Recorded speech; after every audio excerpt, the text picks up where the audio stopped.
Hello guys welcome back to our channel. రీసెంట్‌గా నెట్‌ఫ్లిక్స్‌లో 'his and hurts' అని ఒక వెబ్ సీరీస్ రిలీజ్ అయింది. ఈ సీరీస్‌లో టోటల్ 6 ఎపిసోడ్స్ ఉన్నాయి. And each episode around 40 minutes అలా ఉంటుంది. అండ్ సీరీస్ అయితే చాలా బాగుంది guys. After a long time ఒక మంచి థ్రిల్లర్ సీరీస్ చూసిన ఫీల్ వచ్చింది. ఫస్ట్ ఎపిసోడ్ కొంచెం స్లోగా ఉంటుంది. అంటే ఆ క్యారెక్టర్స్‌ని ఇంట్రొడ్యూస్ చేయడానికి, ఆ సిట్యుయేషన్స్‌ని ఎస్టాబ్లిష్ చేయడానికి కొంచెం టైం తీసుకున్నారు. బట్ సెకండ్ ఎపిసోడ్ నుంచి మాత్రం చాలా ఇంట్రెస్టింగ్‌గా ఉంటుంది. ఇంకా స్టోరీ ఏంటంటే జార్జియాలోని డలోనేగా అనే ఒక టౌన్‌లో ఒక మర్డర్ జరుగుతుంది. అండ్ ఆ మర్డర్‌ని ఇన్వెస్టిగేట్ చేసేది అక్కడ chief detective Jack Harper played by Jon Bernthal. And అలాగే అట్లాంటాలోని ఒక న్యూస్ ఛానెల్‌లో వర్క్ చేసే Anna Andrews played by Tessa Thompson ఈ మర్డర్ కేస్‌ని కవర్ చేయడానికి డెలోనేగా వస్తుంది. సో, ఫస్ట్ ఎపిసోడ్ ఎండ్ అయ్యే టైంకి Jack Harper and Anna Andrews wife and husband కానీ బికాస్ ఆఫ్ సమ్ రీజన్స్ వాళ్ళు సెపరేట్ అయిపోయారని చెప్పి మనకి రివీల్ అవుతుంది. సో, ఇంకా సెకండ్ ఎపిసోడ్ నుంచి ఇన్వెస్టిగేషన్ జరుగుతూ ఉంటుంది. అండ్ మధ్య మధ్యలో మనకి వీడే కిల్లర్ అని చెప్పి కొన్ని కొన్ని హింట్స్ అండ్ క్లూస్ ఇస్తూ ఉంటారు. అండ్ థర్డ్ ఎపిసోడ్ ఎండ్ అయ్యే టైంకి ఆల్మోస్ట్ ఒక క్యారెక్టర్‌ని వీడే కిల్లర్ లేదా ఆ మర్డర్ జరుగుతున్నప్పుడు వాడు చూసుంటాడు అనే ఒక కంక్లూజన్‌కి వచ్చేస్తాం. బట్ అప్పుడే ఇంకొక మర్డర్ జరుగుతుంది. సో, ఇంక అక్కడి నుంచి సింగిల్ మర్డర్ కేస్ కాస్త సీరియల్ కిల్లింగ్ అయిపోతుంది. ఈ డలోనేగా అనేది ఒక చిన్న టౌన్. సో, అక్కడున్న వాళ్ళందరూ ఒకరికొకరు పరిచయం అయ్యే ఉంటారు.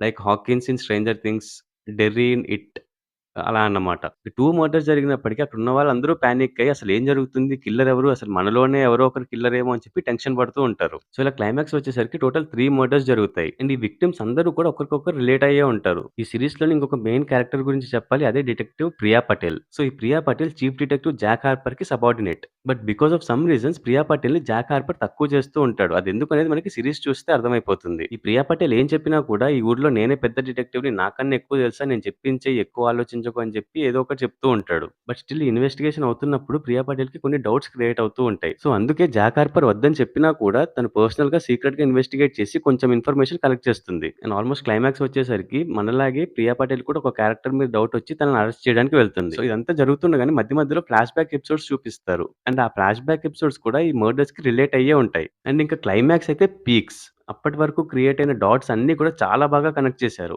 ప్రతి ఒక్క డౌట్‌కి, ప్రతి ఒక్క క్వెషన్‌కి ఆన్సర్ చేస్తారు. సెకండ్ మర్డర్ జరిగే టైంలో ఒక సీన్ జరుగుతుంది. సో, అప్పుడు ఏం జరిగిందనేది మనకు చూపించరు. అండ్ ఆ డౌట్ నాకు లాస్ట్ వరకు అలాగే ఉండిపోయింది. బట్ లాస్ట్‌లో దానికొక ఆన్సర్ ఇచ్చారు. సో, ఇలా ప్రతి ఒక్క క్వెషన్‌కి, ప్రతి ఒక్క డౌట్‌కి వాళ్ళు చాలా బాగా ఆన్సర్ చేశారు. అండ్ నేను పక్కా చెప్తున్నా you will never ever guess who the killer is. But ముందు ఎపిసోడ్స్‌లో చిన్న చిన్న క్లూస్ ఇస్తారు. అది గనుక మీరు అబ్జర్వ్ చేస్తే you might get an idea. నేను కూడా అవి అబ్జర్వ్ చేసి ఒక పర్సన్‌ని కిల్లర్ అనుకున్నా. But even I am also wrong. So, మళ్ళీ చెప్తున్నా మీరైతే ఖచ్చితంగా గెస్ చేయలేరు.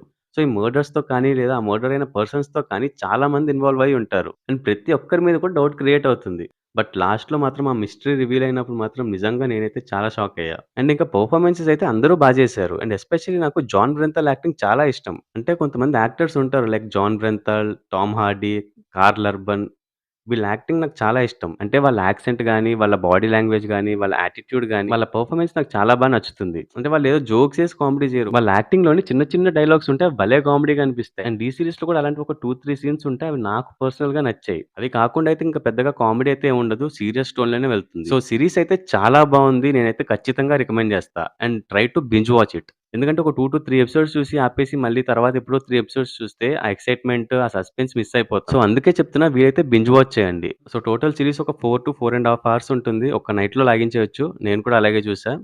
So, try to watch it. And ఈ సీరీస్ తెలుగులో కూడా అవైలబుల్‌లో ఉంది. And my rating for this series is 4/5. మీరు ఒకవేళ ఆల్రెడీ చూసేసుంటే స్పాయిలర్స్ లేకుండా మీ ఎక్స్‌పీరియన్స్ ఏంటో కింద కామెంట్స్ చేయండి. అండ్ అలాగే మన ఛానెల్‌ని ఇంకా సబ్స్క్రైబ్ చేసుకోకపోతే ప్లీజ్ సబ్స్క్రైబ్ చేసుకోండి గైస్.